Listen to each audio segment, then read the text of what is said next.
very dark look with deep blacks, but also highly saturated colours. So you've got whole scenes in this movie which are literally shot with just one candle. So I think Simon did a great job, and I think we've got a lot to thank Kodak for.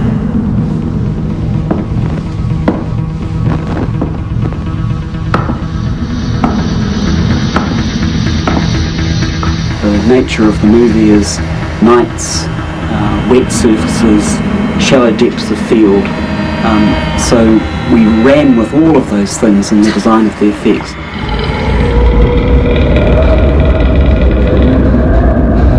I know what you're thinking, Harry. What the fuck was that? In the reveal of the demon in the railway station, we wanted to pull focus from the Valiant to the demon. In order to achieve that, we had to be able to make the CG elements look out of focus, and we did a search for software which could achieve that look accurately, and found none. So we built our own, which came to be known as Confuse. Well, we put the demon well and truly in the background, and it's extremely out of focus.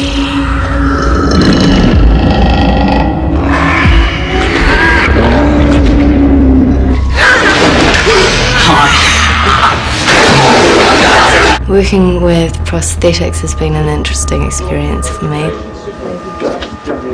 But that's a really exciting thing, getting into the blood and guts and gore, which I've never kind of experienced before. One of my favourite little special effects in the movie is the wetter coming to life.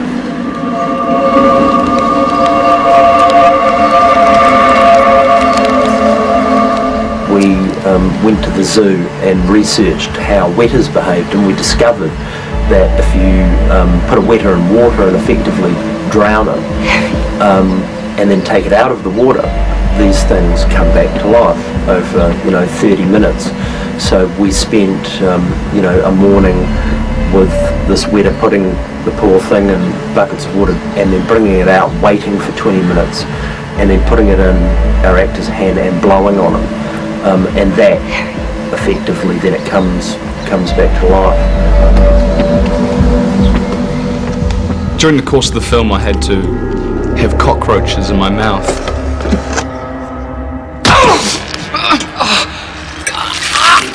And I was quite nervous about it, but when it came to do it, I didn't think about it, just did it. And I think that the fear of doing it was a lot worse than the actual act itself, which was over really quickly. Action.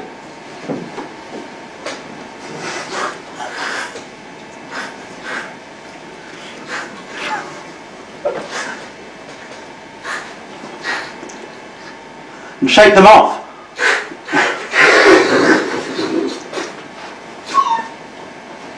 Cut.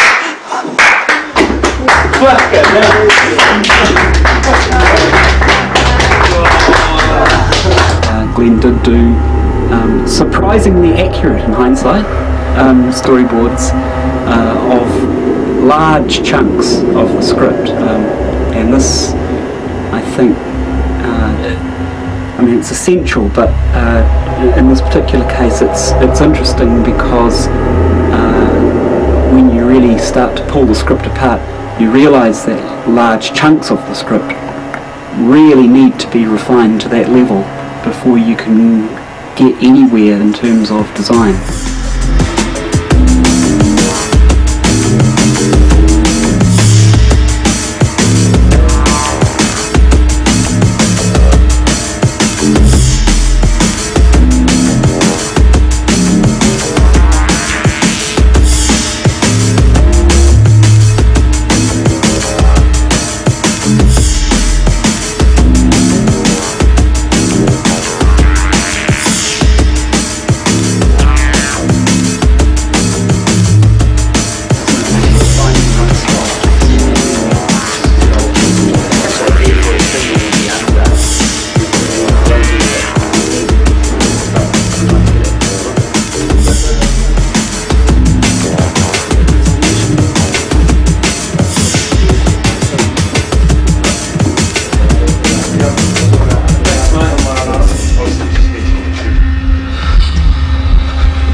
It's making me feel a little drunk.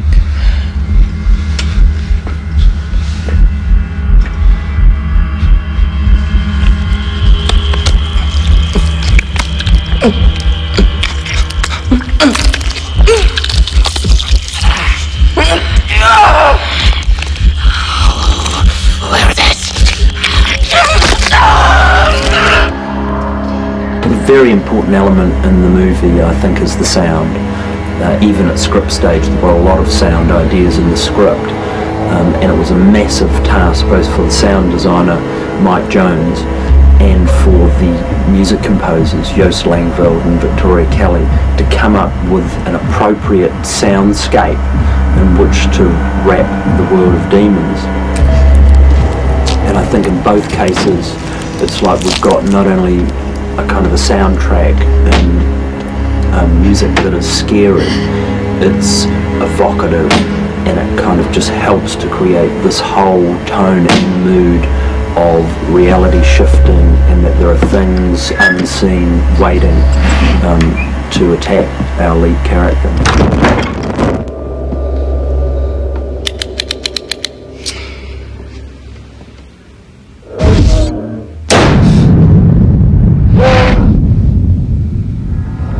Telling people that I'm doing the project, I'm surprised at just how magic, and if you like pagan rituals, are something that even nowadays people have a knowledge of and a belief in. And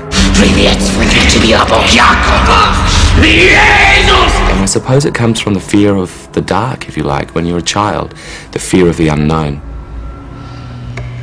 Like, I've never ever had my fortune told. Like, I've got this sort of sense that I should never have my fortune told. It's the same. Older brothers never listen to younger brothers. I was kind of put off horror films, especially things which involve Satanism and the devil and things, because I think that can be a really dangerous zone. Like, I have all these books on the devil, sort of bound in pigskin and sort of stuff like that, that I got, old books that I got from the library, and they just didn't find their way into my bedroom, eh? They weren't like bedtime reading. The Valiant just keeps me here trapped. He won't let me rest. Let me rest. They know I'm here. They're coming. But also I had to sort of get up to play with all sorts of things like neo-paganism and Wicca and basically the occult. The whole production office was covered in books from witchcraft to Slavic sorcery, you know, everything was there. But, you know, horror stories, it gives you the idea of maybe there's another element, maybe there's something else going on, and you really, most people really actually hope there is. You know, they go home at night and the house is dark, you know, there's always that chance that something is looming. You know, as Westerners, we're pretty arrogant in what we believe we know about the universe. You know, through logical, scientific method, we think we know a lot, and I think we do. But there's also a lot we don't know, and I think it would be arrogant to think that we know everything. And yeah, maybe there are things out there in the shadows watching us and smiling. I was driving down I was in between Taupo and Palmerston, and I stopped off at this little coffee shop on the roadside, and as I was pulling up, there was, you know, the curtains were twitching and there was no cars in the car park, and I walked in there and ordered the coffee, and there was this old woman in there serving me. Straight off the bat, one of the first things that came out of her mouth was, "Do you think evil exists in this world?" And you know, I just wanted some coffee, and I just thought that was kind of odd, working on a film about evil.